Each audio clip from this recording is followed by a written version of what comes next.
Right, well, I think in the interest of time, we'll get started, and it's literally a very warm welcome from North London from me to everyone. The sun is shining, the temperature is bearably hot, and there's some fresh air blowing around, which is rather nice. I'm delighted to welcome everyone to our second clinical event, and I'll be handing over to my colleague, Dr. Nichola Ashby from the Royal College of Nursing, to chair the session today shortly. Just a couple of housekeeping comments from me before we begin, if that's okay. We are recording the session. We've found that a significant number of our delegates are watching on demand because they can't make the live event, so I hope that's okay with everyone. After the event, we'll also be sending around a survey again. I can't emphasise enough, it's really important for us to get your feedback so that we can make sure these events are suitable and can tailor them to your needs. So Crystal will kindly send around a survey in the chat room and by email after this. The good news is if you do the survey, you'll unlock a password which will give you a certificate of attendance, which you can then use for your revalidation portfolios and things. So before I start to hand over to Nikki, I'm just going to ask everyone if they wouldn't mind turning their cameras off, unless you're a member of the clinical reference group. So I think we've got Rosalind and Katharina.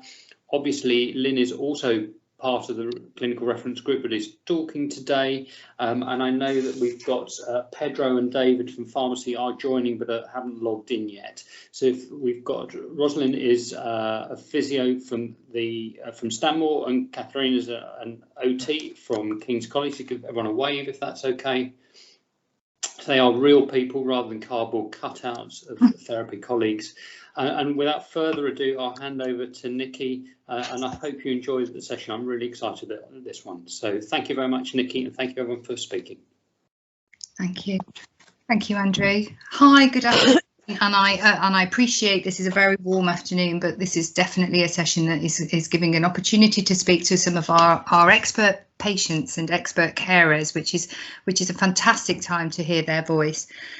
So we're going to have some discussions throughout this session, and each individual person I will be reading their bio out before they start so that you'll be able to know a little bit more about them. But I wanted to introduce, first of all, that the Patient and Carer Network from the Royal College of Physicians. And this network was set up in 2004, and it brings together 70 patients, carers and members from the public from across England and Wales who are volunteers and bring with them their knowledge and experience, which adds value to the additions of policy and project and activity work as we develop that. And our patients and carers have been absolutely central to the development of the modern ward rounds document and guidance as we've developed this. So enough of me, and I'd like to introduce you straight away to Lynn Quinney. And Lynn joined the Patient Carer Network group in November 2014, attracted by opportunities to contribute to their work and also that of the Royal College of Physicians in improving services for patients and carers. And during her time in the network, Lynn has contributed to a wide range of activities, including serving on committees and being a member of working groups and speaking at national conferences on the patient and carer perspective. And she was a key member to our Modern Ward Rounds Working Party at the development of the guidance. Between June 2015 and late 2017, Lynn was at the Patient Carer Network Link for Mid Yorkshire Future Hospitals Programme development site. And in this role, Lynn has supported 2 local patients who were part of the team, improving access and treatment for older patients. Lynn has over 20 years experience as a learning and development professional in the NHS and is also a trained workplace mediator. Thanks very much, Nikki. It's strange to hear it all read out.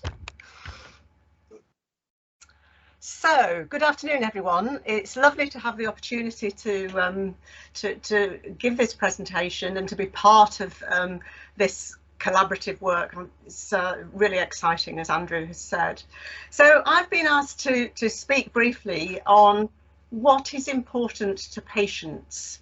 And I'd like to add in there, actually, what's important to carers, to families, and to the wider population in some ways. I've been both a patient and a carer. My elderly mother was hospitalised a few years ago, and I did have experience of being a carer as well as obviously being a patient.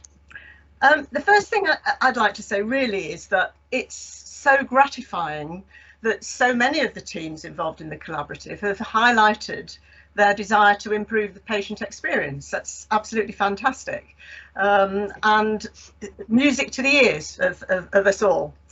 And I noted that in the report, in one of the forwards contributed by Dame Donna Kinnair of the Royal College of Nursing, she said, patients and families and carers offer a unique insight into what goes on in ward rounds. And I think that is so essential that this is viewed as a joint endeavour, that healthcare professionals work alongside patients, carers, families, so that in that way, I think the best result is likely to be obtained, because obviously it is something to do with me.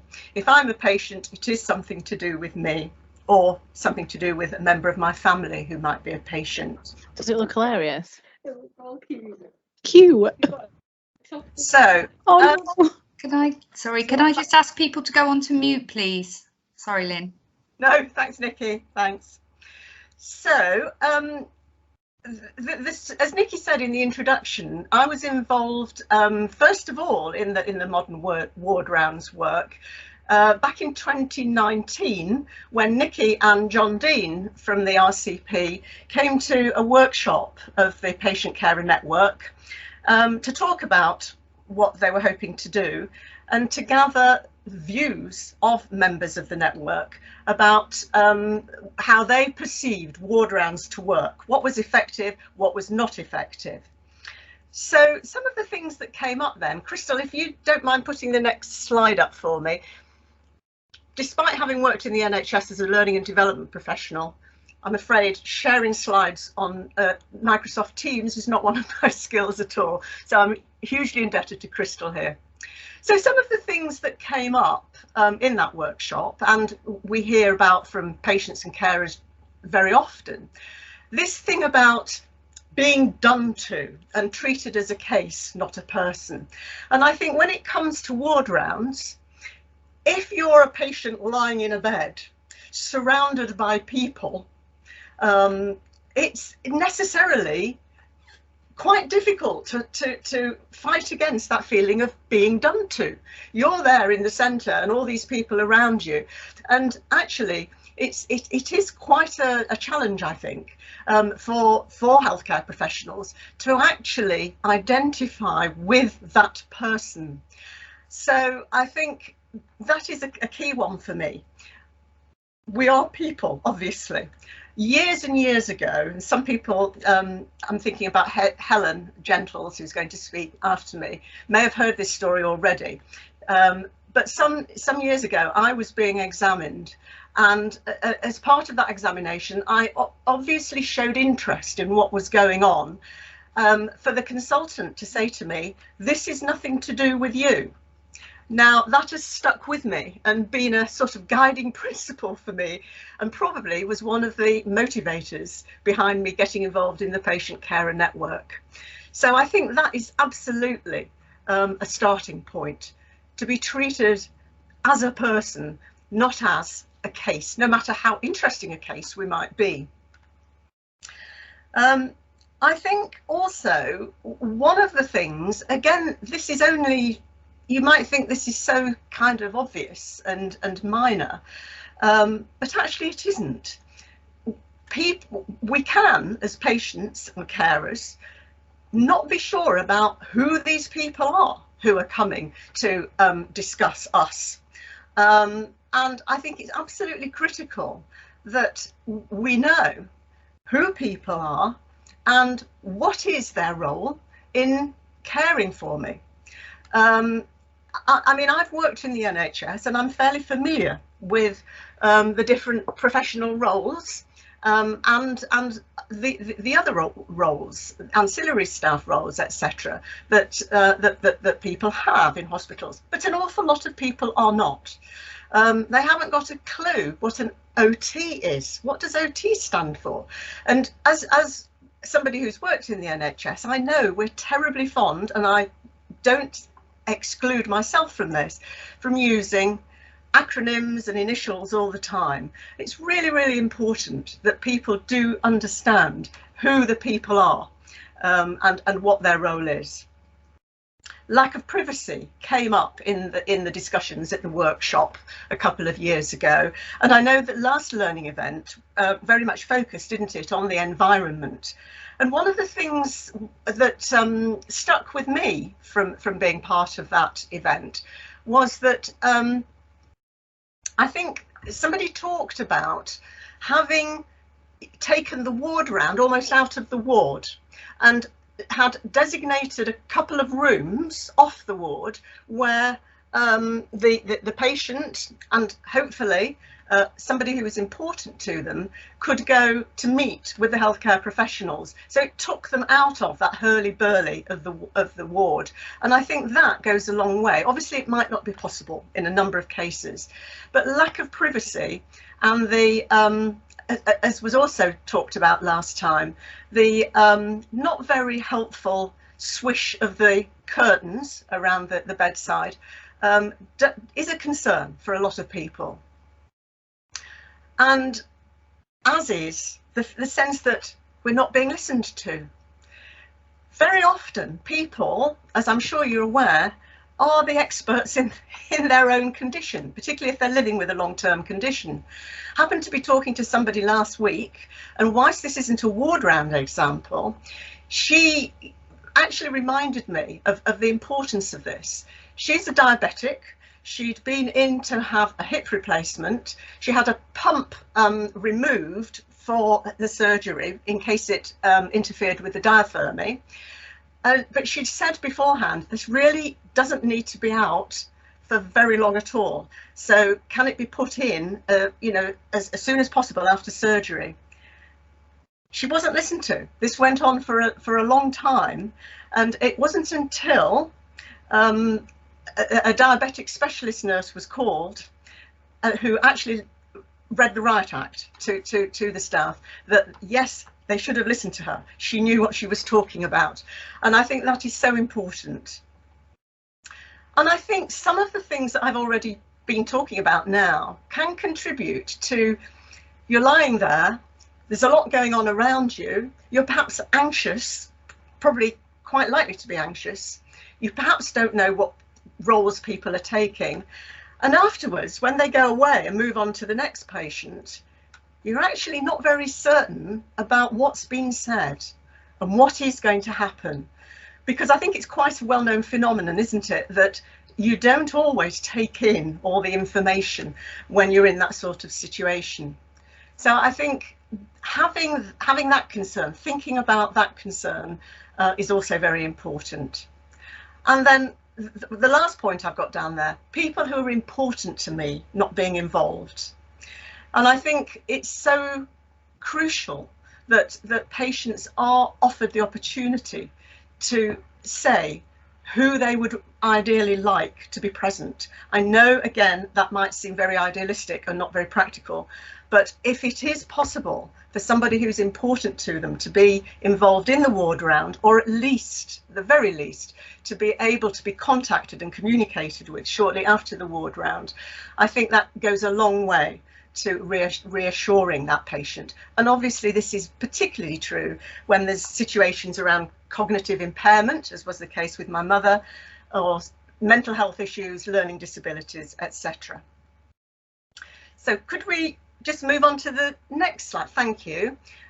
Because I think a lot of what I've been saying so far can be reduced by quite simple measures, really.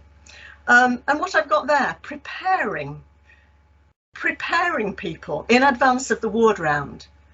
What are they going to expect? What should they expect? When is it going to happen?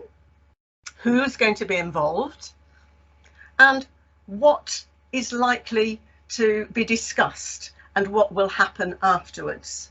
I think people being aware of the purposes is so important, and although it's obviously very clear to healthcare professionals what the purpose of a ward round is, it may very well not be clear to patients.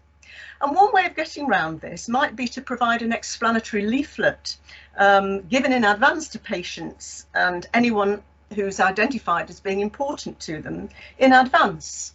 So a bit of preparation time in advance may well result in dividends. And thinking through what particular arrangements might need to be made, such as, is a translator going to be needed? The environmental issues that I've already touched on in terms of providing the best possible means of ensuring privacy and dignity, particularly if there's going to be some sensitive and difficult conversations. Should anybody definitely be involved in those circumstances? I think giving information in advance helps the patient and the carer, and those important to the patient, time to think through any questions they might like to ask, whereas being put on the spot can be difficult to actually think. It's not until they've moved on that you suddenly think, oh gosh, I really wanted to ask such and such. Now, this list under informing, these are the things which you will see in the report itself. These are the things which evidence shows are most important to patients to know about when they're in hospital. Obviously, what is wrong with me? Is it getting worse? Is it getting better? How might I be treated? What are the options here? What are the pros and cons of each option? What's going to happen? And importantly, when am I likely to go home? I think that's probably one of the most frequent ones, frequent concerns for people when they're in hospital. I think it's really important that wherever possible, a patient does have a point of contact within the ward round team, or within the ward particularly, who can prepare the patient and then answer any ongoing questions. So I think having that point of contact is a really good idea. Somebody who's got that particular responsibility from within the ward team. Because it may well be that, as that second to last bullet point suggests, family, carers and friends might want to and be very able to help with things. And what's going to happen to me after I leave hospital, particularly if social care is involved, as it often is.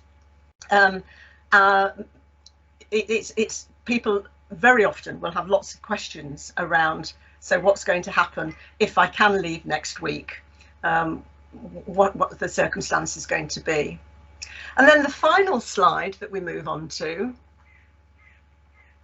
is about communication. And I know you're probably going, oh, at that point. When I worked in the NHS, it was one of the things that always came up, I have to say, as an issue. And it's such a simple thing in lots of ways, but communicating effectively is so important. And when I talk about communication here, I mean, I'm obviously talking predominantly about communication between healthcare professionals and with patients and their carers and families. But, you know, it's also very evident to those people if healthcare professionals aren't communicating effectively, particularly during a ward round. And I do know that has happened, where people they're left with a sense of concern, actually, that these people aren't singing from the same hymn sheet, so to speak. So I think effective communication is so fundamental. As is the next point that I've got there, making your introductions. And again, I make no apologies for stressing this, because although it is so simple and straightforward, I know from family experience that my daughter had to take one of her daughters to hospital quite recently, and nobody introduced themselves. Nobody said, hello, my name is, and I'm such and such.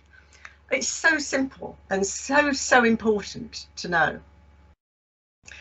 Be at the patient's level. And again, at the last learning event, that was highlighted, and I think there were lots of really interesting ideas came up, one of which was having a stool to sit next to the patient. I think it's so important that eye contact is made with patients. We're not spoken to at this level or at this level or whatever. And I think this is particularly important with masks and etc. It's become so commonplace now, hasn't it, that we've lost a lot of the clues that help with communication because we don't see mouths and facial expressions fully. So it's so important to make that contact.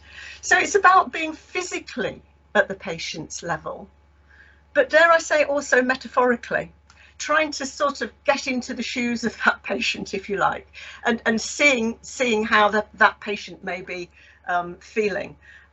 What sort of, because the frame of reference is so different. And then listen actively and involve. Invite questions, and again, as I've already said, that can be so much easier if the patient has been prepared beforehand, given some information on which they can start to think through and formulate some questions. One of the concerns as well is that people, that's been expressed by patients is, well, I'm not sure what was said, actually, and I've already explained that I think that is sometimes due to anxiety and being overwhelmed with information. I think using very simple and clear language is so important, and actually checking out that the person's understood what it is you're trying to get across to them. And I think if things don't happen as planned, so, you know, a test, so you're going to go and have that particular diagnostic test tomorrow, and if it doesn't happen for whatever reason, the patient needs to know about it as soon as possible, why it's not happening, and when hopefully it's going to happen again. Again, sometimes I'm afraid communication breaks down, and that isn't always, updates aren't always made. So if possible, a written note of what's been agreed at the ward round, and then updates on that, I think can go a long way to alleviating some of those concerns that that I outlined at the beginning.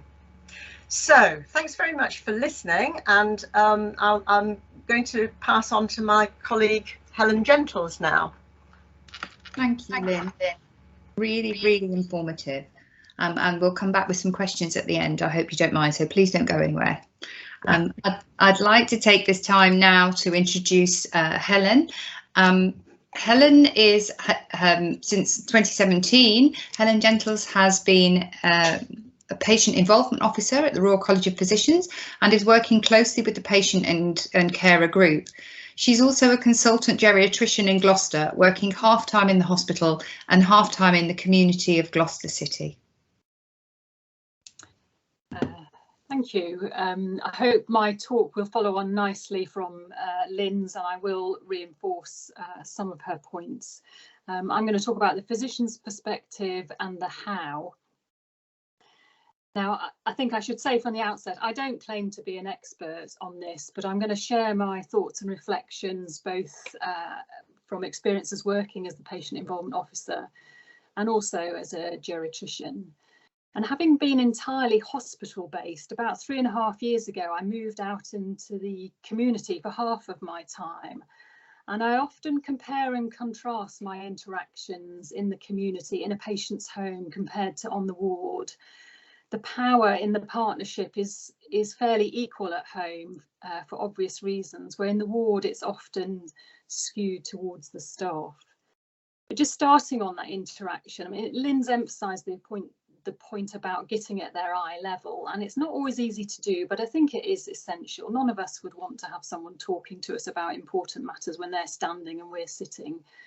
So I invariably just crouch down on my heels in the front of the chair. That's what I usually do.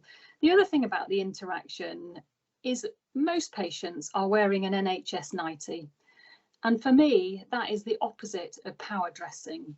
If you want someone to feel vulnerable, if you want them to not feel confident to be able to ask you questions and tell you what matters to them, put them in an NHS 90. And there's lots of patients, particularly in my department, who they could easily be in their own clothes. So there's things about the physicality of that interaction, which Lynnes already described, which are so important. And I want to move on now to sort of broader aspects of the ward. Thanks, Crystal. Long before the ward round actually started, I think these are so important to us. So things like culture and leadership, the environment. So what's your attitude to communication on your ward or in your trust? We set the standards and we're the role models. When trainees start on my ward, I often say if they've been on a paediatric ward, all staff spend a lot of time talking to the parents. On a geriatric ward, we spend a lot of time talking to the children, and I make it clear from day one that that's an important part of the job. It's not an added inconvenience that's time consuming. It's an essential part of the job. What's your attitude to visiting on your ward and in your trust? Obviously, it's different at the moment with the pandemic, but in my trust a few years ago, we moved to fairly open visiting. So from 11 AM, visitors are allowed onto the ward. A lot of staff were apprehensive about this change before it came in. Understandably, we thought maybe our ward rounds would go on forever. But in fact, it seems to work well, and I welcome having families, friends, carers on the ward round. Yes, it does take a little bit of time, but that direct communication can be quite speedy. And I find it actually saves me time, because whereas before I would be phoning up a lot of families after the ward round and then going out back to the ward to write in the notes, now I can just do it there and then. So I think we all need to think about visiting on our wards. 2 points about language. Lynne's already said about that it needs to be easy to understand, no jargon, and it needs to be tailored towards that individual. They might have 3 degrees, they might have no qualifications, they might be illiterate, English might not be their first language, so we need to tailor it. And the second point is about how we speak to each other, even away from my patients. My heart sinks when I go to a handover and I'm told about the condition in the bed number. It seems to have lost sight that there's a human being attached to that condition. Technology is playing more and more of a role, expedited by the pandemic. I often find myself having a phone conversation with a relative at the bedside. I find that works. Not that long ago, a man with dementia asked me if he could record my conversation with him, because he said he would forget it and he wanted to play it to his wife later on. And, you know, great, what a sensible idea. I put the written information up because that is in the guidance, but I must confess it's not something I routinely do on my ward rounds, but I can see why from patient experience it would be good, so I need to think about that. And if there is anyone at this meeting who is doing that and it's working well, it would be great to hear about. And then moving on to a few points about carers. What's your attitude on your ward to carers? Do you welcome them onto the ward or do you allow them onto the ward? John's campaign, which you're probably familiar with, is John had dementia and his family felt his care would have been so much better if they had been on the ward, more his care and his outcome.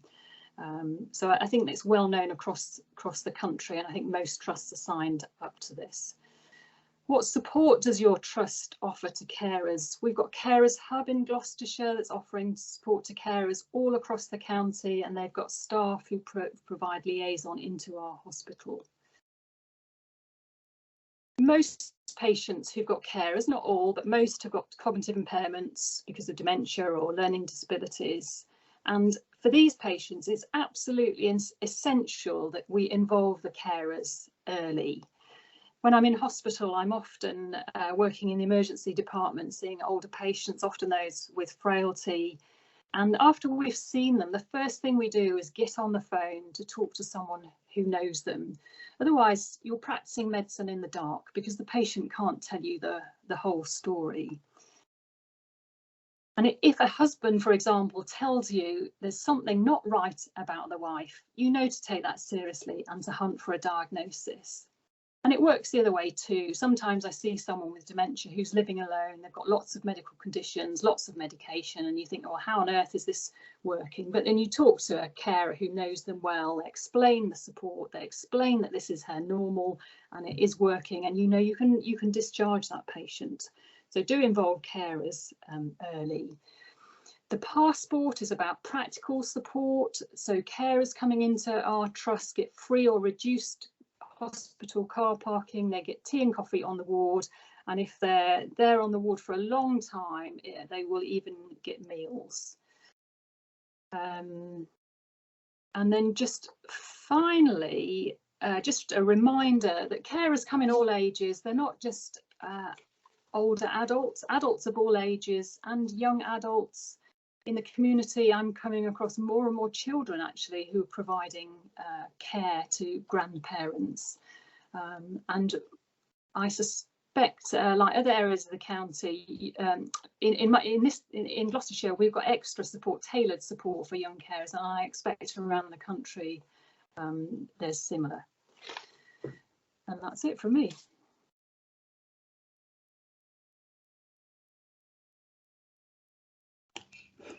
Thank you, Helen. Thank you. Difficulty unmuting there, so thank you very much. I'd like to take this opportunity now to introduce our last speaker, who is Eddie Kinsella, and Eddie is retired and lives near Chester. He's a widower with 3 adult children and 2 grandchildren, and has spent most of his career in the NHS as a chief executive at both hospital and health authority level. And he also undertook a variety of roles at national level and has extensive international experience. He has a master's degree from the University of Liverpool and professional qualifications in health service management, personal development and executive coaching, and is a fellow of the Royal Society of Arts. Most importantly, he has a significant insight from a patient and carer's perspective, as his late wife had a very rare and ultimately fatal autoimmune disease, and they spent many years undertaking the patient's journey at all levels of the healthcare system. Additionally, close members of his family have suffered with Alzheimer's disease and vascular dementia over the last decade, eventually resulting in their deaths, and his elderly father and his partner's father are both currently residents in care homes. Eddie regards his appointment as a great privilege to the chair and is keen to build on the excellent work with the Patient Carer Network, and has already undertaken a conjunction with the Royal College of Physicians. I'd like to thank you, Eddie, and give you the opportunity to share your insights with us. Thank you, Nikki, and thank you everybody for allowing us to participate in this event. When I'm introduced as a former NHS chief executive, it's almost a bit like saying Eddie used to be a serial killer, because that's, I think, the attitude that chief executives tend to cultivate inadvertently. The point about being a former chief executive is my late wife was a ward sister and I was a chief executive, as just been described. Between us, we had almost half a century of NHS experience. And despite that, when we went through the system as patients and carers, we could never actually make things joined up. So obviously for those people who aren't part of the NHS system, it's even more problematical. Next slide, please, Crystal. The starting point really is creating a shared purpose if you want to improve things. Obviously, both Lynn and Helen have made the point about partnership working, and it really is. The NHS obviously operates at all levels in terms of teamwork. If you haven't got good teamwork, then obviously things don't work at all. Teamwork has to involve the patient, the carer, the family, their advocate, whatever it might be. An important part of it. Bear in mind, this isn't just about delivering high quality healthcare, important that it is. It's actually about improving health and well-being. And the only way you can do that is by engaging, involving, working closely with patients and their families. And the starting point for that is, and I'm sure you've seen this programme, is what matters to you, not just what is the matter. They're not mutually exclusive. Clearly, it's really important to find out what the clinical issue is with the patients, but also it's more, just as important, if not more so, to actually find out the patient's perspective. And as you'll appreciate, patients vary considerably. There's no such thing as a standard patient. So somebody who's been living with a chronic illness for many years will have a very different perspective from somebody who's actually coming in, who's actually just got an acute episode, as it were. So that needs to be borne in mind. So you need to decide at the outset, what is it we're trying to achieve in terms of improving services? I'm sure you've all seen the famous so-called ladder of involvement. At the bottom end of that it's about information, simply keeping patients and their families informed. And both Lynn and Helen have outlined good ways of doing that. Then you move on to consultation with patients, actually getting their feedback on things that matters to them, important though it is. And then the next stage still is so-called participation, where you're actually using that feedback with the patients and their families to actually help shape services. And the sort of the holy grail is so-called co-production, where we actually work with patients to design, review, implement services which are obviously far more responsive, far more attuned to not only the individual patients, but the wider community. The reality at the moment, and this is a personal view, you might want to challenge me on this, is I think probably we're about midpoint on that. There are some exceptions to the rule, and there are some very good examples of co-production right across the NHS, which make you proud. But you need to decide what is it you want to do in terms of your purpose of improving. That includes what do you want in terms of feedback from patients and carers. Are you looking for a specialty specific patient? For example, somebody who's been living with prostate cancer for, say, a decade, or somebody who's had a renal transplant, or somebody who's been a stroke victim, or whatever it might be. Or are you looking for somebody who's got a generic perspective of the way the system as a whole operates for patients and their families? Or are you looking for a mixture of the two? Because obviously you can adapt accordingly to the particular context, but you need to be clear from the outset, what is it we want, before you can actually say, how do we actually go about involving patients? And within the patient and care network, there are many different ways we can actually engage with patients. Simple ways are responding to surveys, reviewing and commenting on documents, ad hoc focus groups. Then there are specific projects, and part of that might be particular workshops. So you need to step back and say, well, what are the objectives? Are the objectives to actually influence local health policies and standards? Is it to support medical teams in improving services and sharing best practice? Is it helping to inform and educate frontline staff about what's important to patients and their families? Or again, is it a mixture of all of those things? But you need to be clear, what is it we're trying to do before you can have that shared purpose? Whatever you do, there are simple sequences to it. The starting point is insight, actually gaining that perspective from patients and families. Now, as a former chief executive, I used to pride myself. I used to spend a lot of time walking the shop.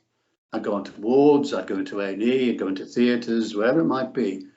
But actually, when I actually went through the system with my wife, and we spent 8 years going through the system, it actually brought me up with a shock, because I didn't actually have the level of insight that I thought I had. So you need to work on that, because that insight is actually, it's gold dust, it really is. You use that insight then to determine what form of involvement you actually want from patients and their families. And then you use that to determine how we're going to improve things. Whatever you decide in terms of that shared purpose, it has to be meaningful. If you're actually just going to tick a few boxes, if it's tokenistic, it then becomes actually counterproductive. So you need to step back from the very outset and say, what is it we want to achieve? And then you can determine how you go about it best. Next slide, please, Crystal. A conducive climate for improvement. And I can hear you all laughing at the moment, because of course you're all in trench warfare and have been for the last 12 months, and it doesn't look like a truce is going to be called anytime soon. And even before the pandemic, there were enormous pressures on the NHS. I don't think, I'm not being party political, I would actually blame all governments. The NHS has been under-resourced, particularly in terms of workforce, a very strong issue that the Royal College of Physicians has been pushing for. It's been under-resourced for a decade or more. The problem with that is it's then exacerbated by the type of patients that we're dealing with. As you know, there are more and more patients who are 85 years plus, and more patients with 5 or more comorbidities. So all that means is that, as you know better than I, the ward environment in particular is very, very pressurised. When you add to that inadequate staffing or high turnover, rotation of staff, and the staff burnout that's occurring at the moment, all of that has the potential for a negative impact on patient experience. So there's nothing wrong with actually being clear about what limitations you need to place on what you're trying to improve. To use a cliche, eat the elephant one bite at a time. There is nothing wrong with incremental improvements. In some instances, you can make radical improvement, great, but actually be realistic about it. There's no point. I mean, the most precious resource that I can perceive that the NHS is missing at the moment is time. Everything is a bit like a conveyor belt, so you have to be realistic about that. Then you need to decide how you're going to actually organise things and by what intellectual resource you're going to commit. And I don't just mean by that the chief executive or the board or whatever. I mean all of those who've got levers to influence the way in which care is delivered to patients. But more important than the intellectual resource is the emotional resource. If we come back to teamwork, you'll know better than I, it's at ward level, it's at clinical level. That's where teamwork is most important. And that works best when people have got trust in each other, when they actually have invested emotionally in each other, where there's a psychological safety. That applies as well to involving patients and carers. So you need to invest emotionally more than anything else. It comes back to the eye contact. Sadly, if you look back at some of the major scandals, particularly the mid-staff scandals, one of the things that came out of that, appalling things, was senior nurses saying to other colleagues, try to avoid eye contact. Try to avoid eye contact so they didn't feel guilty about the poor care they were being almost forced to provide. So that eye contact, that emotional commitment is really, really important. It's also a two-way street. It's not about sort of jumping through hoops. However you involve patients and carers, the responsibility is upon us as well. We have to deliver, we have to work with you. So you need to set the boundaries. What is it we're trying to achieve? How will we support you? And what do we expect from you in return? But of course, the biggest caveat is stated blindingly obvious. Try and avoid a one-size-fits-all approach, because there are obviously very, very different perspectives from, say, a frail elderly person that perhaps Helen might deal with to the paediatric example that was also given by Helen. There's a danger if you don't go about this in the right way, you actually end up being counterproductive. But conversely, despite the pressures, there's an opportunity here to actually become reflective and to improve things in a way that actually makes a big difference for patients and their families. Next slide, please, Crystal. Forgive me, I'm conscious of the time, which is why I want to give you opportunity to ask questions. I'm hurtling through this a bit quickly. Build upon your existing strengths and best practice. There's actually lots of things, lots of information already available across the NHS and outside the NHS, not just through the patient and care network, although we're very happy to help in any projects you want to become involved in, but there are lots of other organisations. Try and tackle health literacy. Again, both Lynn and Helen referred to this medical jargon. Even though I've got many years experience in the NHS myself, even I sometimes get confused by the latest crop of acronyms or whatever it is. You need actually to make sure that patients understand, and there are different ways of doing that. I mean, the guidance, for example, on shared decision making, you probably know one of the best examples is the acronym BRAN. What are the benefits of this? What are the risks? What are the alternatives? And what if we do nothing? And probably the easiest example to use that is prostate cancer. Obviously, there's lots of evidence that where patients, clinicians have sat down with patients and their families and gone through the alternatives. Some patients actually say, well, actually, thanks very much. I won't bother with surgery now. I'll live with this, or whatever. Depends on their particular circumstances. So find ways of actually explaining to patients and their families that make sense to them. Again, there are other ways. The so-called chunk and check, you're probably very much aware of this, where complex medical issues can be broken down into bite-sized pieces of information which are easier for patients and their families to swallow. Provide peer support networks. Actually, patients and families themselves, and we know this from within the patient and care network, they're great channels for actually opening up other avenues for involving other patients and other carers, not just in the NHS. Often it will be through community hubs, charitable bodies, whatever it might be, but use those networks, those peer support networks, to your advantage. Then finally, celebrate success. We know from experience in the patient care network, we do an awful lot of things. Sometimes it can be, to be candid, quite boring if we're being asked to respond to a 70-page consultation document that's come out from the Department of Health. And obviously, as you know, they come out like a tsunami on a regular basis. But we'll do so. But actually, what makes a difference to patient and carers is where they're involved in practical things, where they can see that they've added value, working in partnership, they've helped make a difference. That acts as a catalyst. They want then to get involved in other things and involve other colleagues. So celebrate success, use that as a momentum. Final slide, please, Crystal. I'm sorry. That's it. Why do it? Well, you won't be surprised to learn there's actually a very solid evidence base. This isn't just something nice to do, and it is something nice to do, incidentally. If you do it well, it's actually enjoyable and stimulating. But more importantly, the evidence shows very clearly that meaningful patient engagement actually improves the patient experience, but it also makes services safer, more effective and patient-centered. It actually, there's quite a chunk of evidence that it reduces referrals, it actually reduces over-treatment, it reduces wrong diagnosis. You can go on and on. It is the right thing to do. Finally, patients and families, they're knowledge brokers. They have the insight that you need to actually help the patients and their families. And I'll give you a simple example. My father is in a care home now. He's almost 94. And I have two siblings, an older brother and a sister. When he was on a medical ward, we used my sister as the channel for communication, because although we all regularly meet with my father, my sister understood better than my brother and I what his particular idiosyncrasies and foibles were, whether that included what he liked for breakfast, or how he liked to take his medication, whatever it might be. So use those patients and their families as knowledge brokers.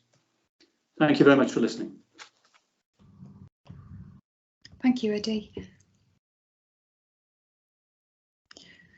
So we've heard lots and lots of really good tips here about how we can use our patients and work very closely with our patients and carers to support the care that we deliver from not only ward rounds, but I think in general, in the absolute general care of our patients.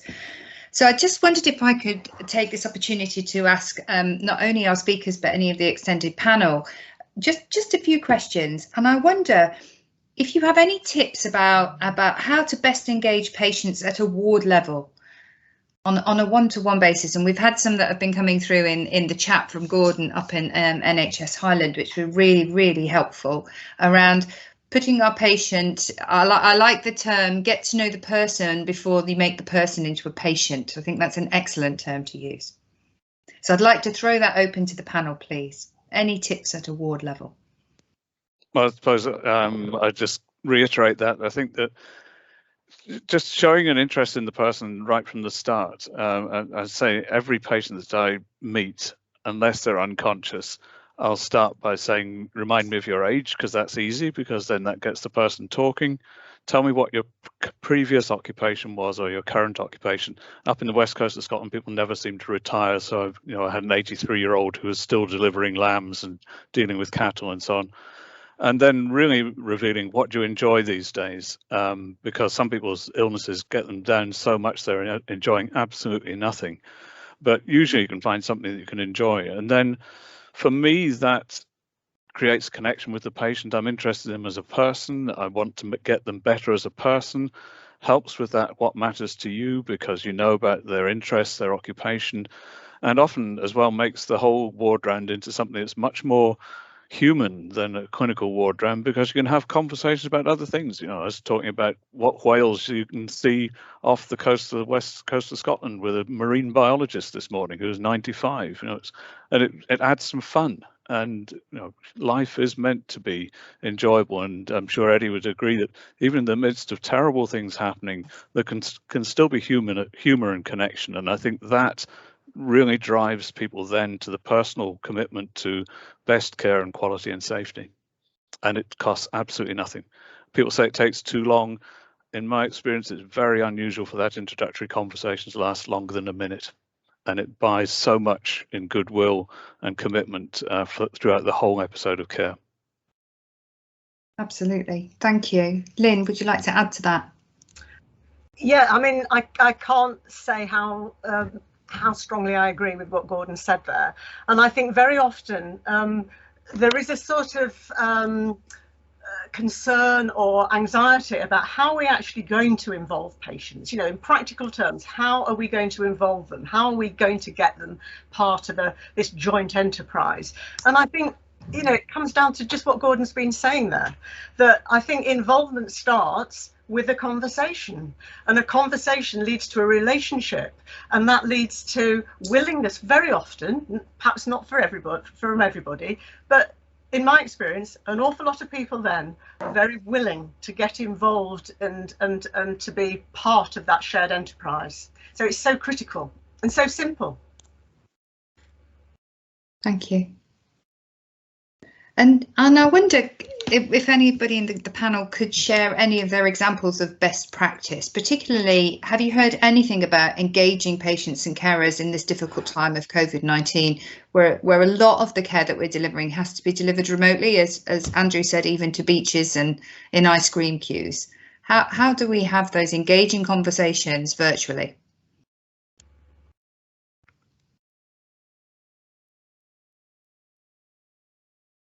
Andrew. Yeah, just very quickly, and thank you everyone for the presentations today. It's really thought-provoking, as our events often are. It's just a comment really that we seem to have got it very well set up in ITU. So all the patients in critical care areas seem to be have iPads and phones and stands and everything set up, and yet I walk onto the wards where there's arguably some of the most vulnerable people, and there's nothing. And so it's just a reflection rather than anything else. It's interesting in the last sort of 12 months, the resource seems to have gone very much into critical care. And if you're not in critical care, then you just muddle through. And I don't know whether others on the panel have or on the call have shared that experience. I agree with you, Andrew. I think there are a lot of areas in critical care that we've had a lot of investment in critical care, and often patients on the ward, it's really important for them to be able to have that contact with their family and share those conversations over their devices that they've brought in, and be able to use those devices during a ward round to be able to communicate with their carers. I really liked that the gentleman had asked for that to be recorded so that he could share that in case he'd forgotten the comments, and I think that's really important. Certainly, one of the areas when we developed this ward rounds work that struck me with the patient carers involvement was when somebody had a comment to me about, come back to me at the end of the ward round and tell me again, what is it that you've just talked about? Don't be afraid to come back and sit and talk to me and have that conversation and repeat. And I think that's really, really important. And I just wondered if I could take this opportunity to ask our three speakers here before we run out of time, because it's just flown by. Could you give me one top tip each about what you would change? Just one top tip each. Could I start with Helen? Sorry to put you on the spot, Helen. Oh, well, I think I've got a thing about the NHS 90. I was a patient last year, and I spent many hours in my own workplace as a patient. And, my goodness, you do feel vulnerable, and it strips you of your personality as well. And I know some patients clearly do need to be in NHS 90. But there's so many, and there's so many good reasons. If you're in your own clothes, you're more likely to be up and about. It's, the ending PJ paralysis, but it brings back to the person as well. So that would be my one. Thank you. And Lynn? Yeah, I agree with what Helen's saying. So yeah, definite thumbs up to that one. I suppose for me, when my mother was in hospital fairly recently, getting a source of regular, reliable, up-to-date information was a problem. So I think for me, it's something about having a named contact on the ward that I would get that regular, reliable, up-to-date information from. So that would perhaps be my top one. Thank you. And Eddie, are you with us? Just forgive me, I lost connection. I've just now rejoined, so I'm not sure what question I'm answering. Oh, I'm sorry. One top tip about what you think would be the most important and valuable thing that you would give us. What bit of advice? Oh, I would say, without question, provide reassurance to the patients and family, because whoever comes into a hospital in particular, it's an alien environment, and so they want that reassurance from you that they can trust you. So it may well be that, as picking from Lynn, that you have one designated person, maybe more than one designated person, but you want actually somebody who you can actually relate to, that you can rely upon. I can trust them to look after my mum or my dad or my daughter or whatever it might be. It's that human relationship that's so important. So try and cultivate that more than anything else. Thank you. I'm just reading the chat as well here, and I'm just very interested about somebody's wife making people wearing their NHS gown just to remember what it feels like to be patients. And it reminds me very much of my nurse training many years ago, being asked to go out in a wheelchair and to learn exactly what it's like to try and get on a bus in a wheelchair. So I think there's some really important take-home messages there. So thank you very much to the panel, and I'm just going to hand over to Andrew to close this session, and also to all of you to attend. Please keep sharing in the chat any discussions and any interesting pieces of information that you have that you think will help us to involve our patients and carers, because this actual guidance was centred around patients and carers with the aim of raising their voice throughout the ward rounds procedures. Thank you very much, Nikki, and thank you again for everyone who's that's in case Gordon never forgets who he is. So thank you very much, Gordon. Thank you everyone, for both the speakers, clinical reference group, and most of all everyone for joining today. It will be available, the recording will be available on the Futures platform. We'll also put in some resources up on the Futures platform. I didn't have time, unfortunately. I'll be particularly interested to hear from Rosalind and Katharina about the therapy experience of engaging patients virtually and making things like home visits and home assessments in COVID-19, and we just haven't had time to explore that today. So perhaps Rosalind and Katharina, we could explore that virtually and upload it. But thank you all very much. The survey is being circulated by Crystal as we speak. I mustn't forget it. We have a next clinical learning event, I think is around education and training, but I need to check on that. We will forward the details soon. I hope you all are safe and well. Have a very good afternoon and have an enjoyable summer. We'll see you back in August. Thank you all very much.